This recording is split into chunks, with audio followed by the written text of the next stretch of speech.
porque dizem que uma parede de 91 graus para uma cabra das rochas é apenas uma ladeira.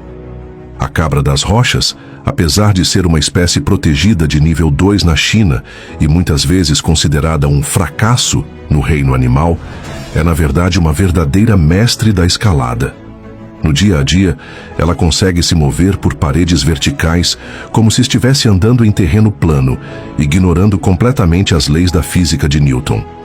Ela é capaz de correr nessas paredes a até 60 km/h, praticando uma espécie de parkour. E quase nunca comete erros. Afinal, um erro significaria literalmente o fim da vida. Embora os penhascos que a cabra das rochas escala pareçam absurdamente íngremes e altos, se você pedir para um amigo seu tentar escalá-los, ele provavelmente se esborracharia no chão como um pedaço de carne moída. A diferença é que seu amigo não tem os cascos da cabra das rochas, feitos especialmente para a escalada.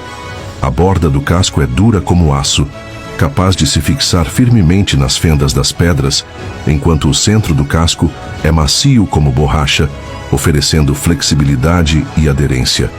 Essa combinação perfeita entre rigidez e elasticidade faz com que uma parede de 91 graus seja para a cabra das rochas apenas uma leve subida. Basta um ponto de apoio para ela impulsionar-se para cima. Além disso, a cabra das rochas não escala penhascos porque não tem o que fazer.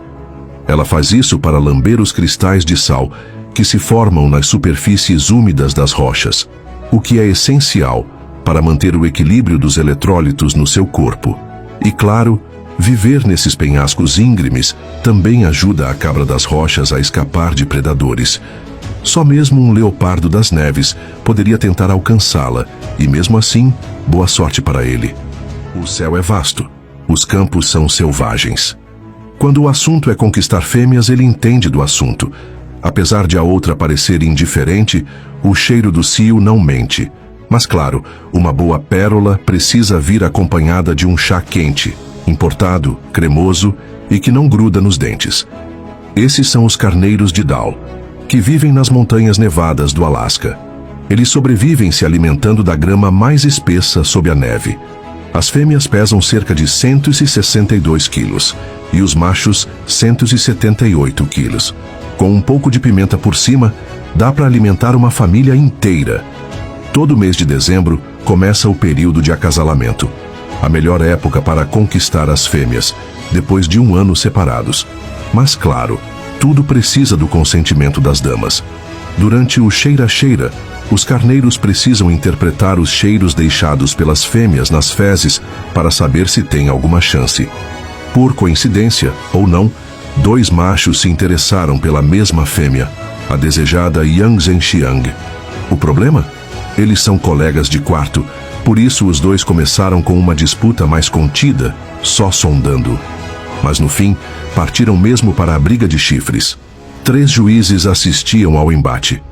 Após uma troca de golpes intensa, mas controlada, o vencedor ficou claro. O vento do leste despertou a mente apaixonada. Irmão, não se empolgue demais com a vitória. Enquanto isso, Yang Zhenxiang observava ansiosa do alto da montanha. O vencedor estava prestes a viver o clímax de sua missão amorosa, um churrasquinho especial, carregado de intenções. Esta cabra tibetana estava em trabalho de parto quando de repente um lobo apareceu nas proximidades. Todo o rebanho entrou em pânico. A mãe, que estava prestes a dar à luz, também se levantou assustada. Porém, o parto era iminente e não podia mais ser interrompido. Enquanto o lobo perseguia o restante do rebanho, a mãe conseguiu dar à luz o filhote com sucesso. Na planície desolada de Wuyue-Kokoxili, onde a grama recém começava a brotar, mais de 4.000 cabras tibetanas prenhes haviam se reunido ali após uma longa jornada, vindas de diferentes lugares, para dar à luz a seus filhotes. Recém-nascido, o filhote precisava se esforçar para se levantar rapidamente, pois sua sobrevivência dependia disso. Nesse momento, a chuva começou a cair, e a temperatura despencou, aproximando-se de 0 graus Celsius. Tanto o rebanho quanto o lobo se deitaram no chão para conservar o pouco calor que lhes restava. Sob os cuidados atentos da mãe, o pequeno filhote finalmente conseguiu se levantar. Sem tempo para amamentá-lo, a mãe o guiou rapidamente para um local seguro. No árido planalto, porém, os desafios para a sobrevivência do filhote estavam apenas começando. Com o passar do tempo, o pequeno antílope foi crescendo dia após dia. Certo dia, enquanto brincava com seus companheiros, de repente todo o rebanho ficou novamente em alerta. Um imenso urso pardo se aproximava lentamente. O jovem filhote, tomado pelo medo, correu atrás da mãe para fugir. Infelizmente, um de seus amiguinhos não conseguiu encontrar a própria mãe. Com o perigo se aproximando, ele ficou paralisado no mesmo lugar. Por sorte, o urso pardo apenas passava pela área e o perigo aparentemente havia se afastado. Contudo, o rebanho permaneceu em estado de alerta. O verdadeiro perigo ainda estava por vir. Um lobo faminto iniciou seu ataque. O pequeno filhote que estava escondido acabou sendo descoberto pelo lobo. Assim, uma mãe cabra perdeu para sempre seu filhote. O verão no Planalto logo chegaria ao fim. Os filhotes que nasceram ali já estavam com cerca de 3 meses de idade e conseguiram sobreviver aos primeiros perigos da vida. Agora, eles enfrentariam um desafio ainda maior: acompanhar suas mães no retorno às terras de onde vieram para seguir seu ciclo de vida. Quanto mais alto se está, mais longe se vê. A família dos suricatos mal saíra do esconderijo secreto quando ouviu um som estranho. Para evitar um raio, o suricato decidiu deixar-se ser pinçado por um escorpião. Isso o impediria de ser atingido. Após isso, continuaram a busca por comida, sem perceber o predador que os espreitava do alto. Por sorte, uma ave de cauda enrolada os alertou. Quando o grande suricato foi pego de surpresa pelo ataque de uma águia branca, quase perdeu a vida. A ave de cauda enrolada o salvou, mas por estar ocupada ajudando os outros, não teve tempo de buscar sua própria comida. O que fez?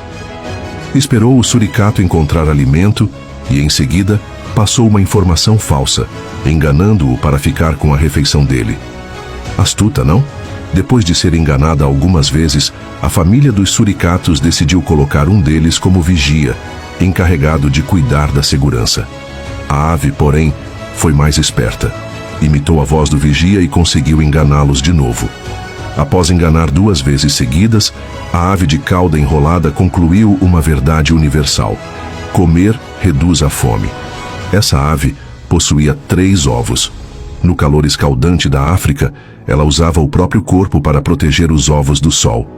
Logo, um deles chocou e nasceu um filhote. O pequeno pássaro logo percebeu como era difícil viver naquele calor extremo. Para que seus futuros irmãos não sofressem como ele, decidiu matá-los. Cruel? Talvez. Mas a história revela que aquele filhote, na verdade, era de uma cuco. Os ovos da cuco são muito parecidos com os da ave de cauda enrolada, mas chocam mais rápido. Quando a verdadeira mãe voltou ao ninho, achou tudo estranho. Para evitar que seu disfarce fosse descoberto, o filhote impostor gritou de fome. Sem suspeitar de nada, a mãe saiu novamente em busca de alimento.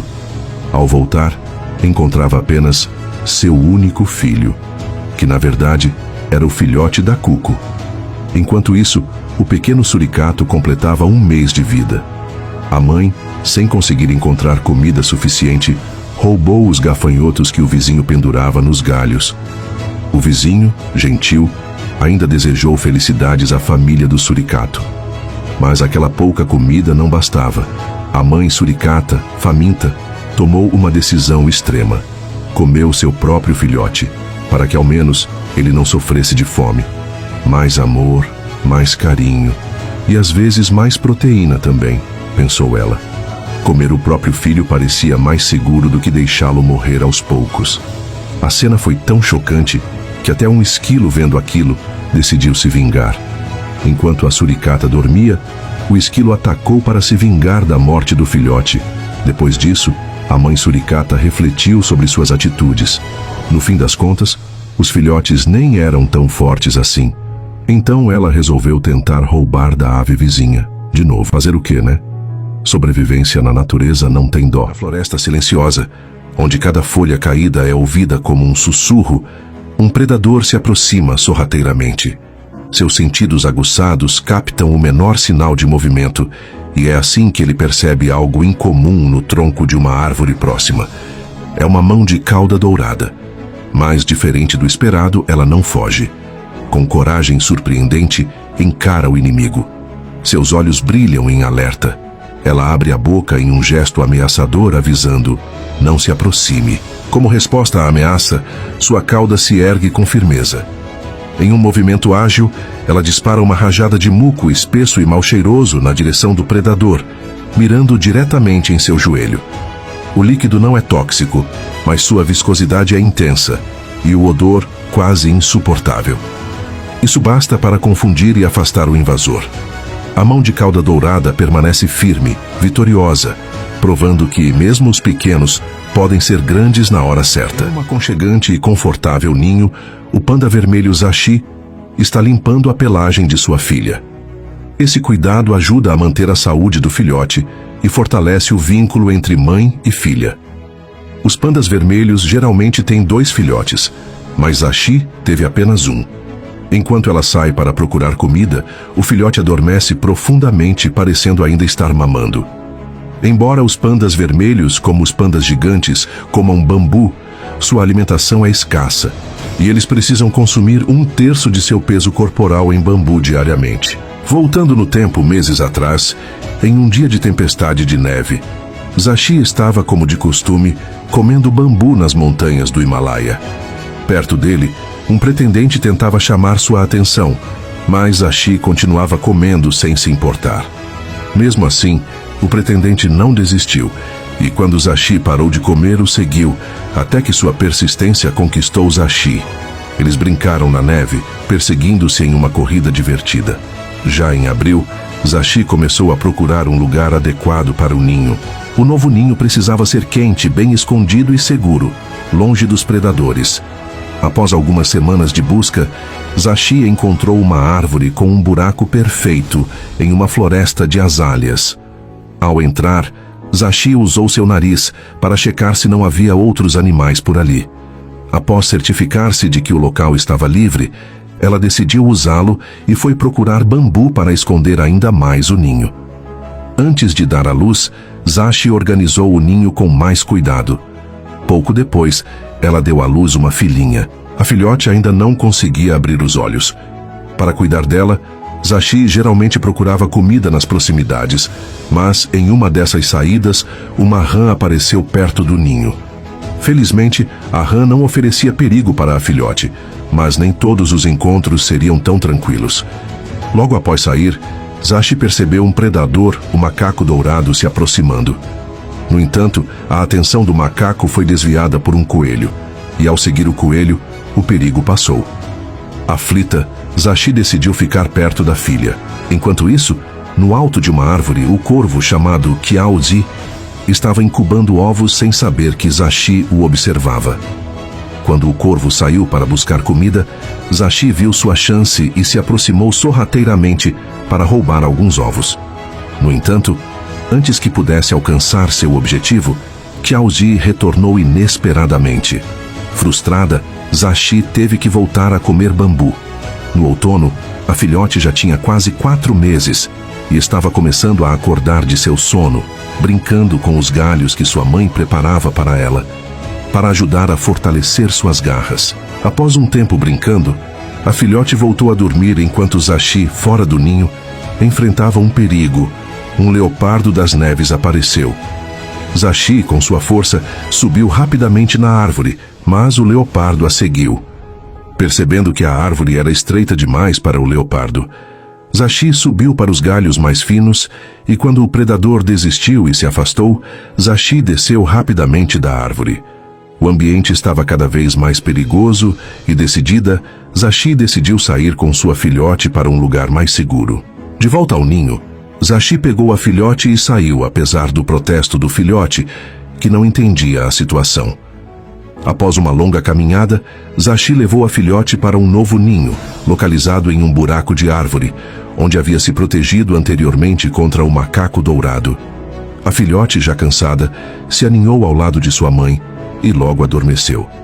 Um mês se passou e, embora o filhote continuasse preguiçoso e descansando, Zashi tinha outros planos. Ela encorajou a filhote a sair pela primeira vez do ninho. A filhote, agora curiosa, seguiu sua mãe até uma árvore, onde aprendeu a subir. Com a orientação de Zashi, ela também experimentou o bambu pela primeira vez, comendo-o com prazer. Após essa experiência, a filhote passaria mais alguns meses ao lado de Zashi, até que finalmente se tornaria independente e viveria sozinha, tornando-se mais uma linda criatura vermelha das montanhas do Himalaia,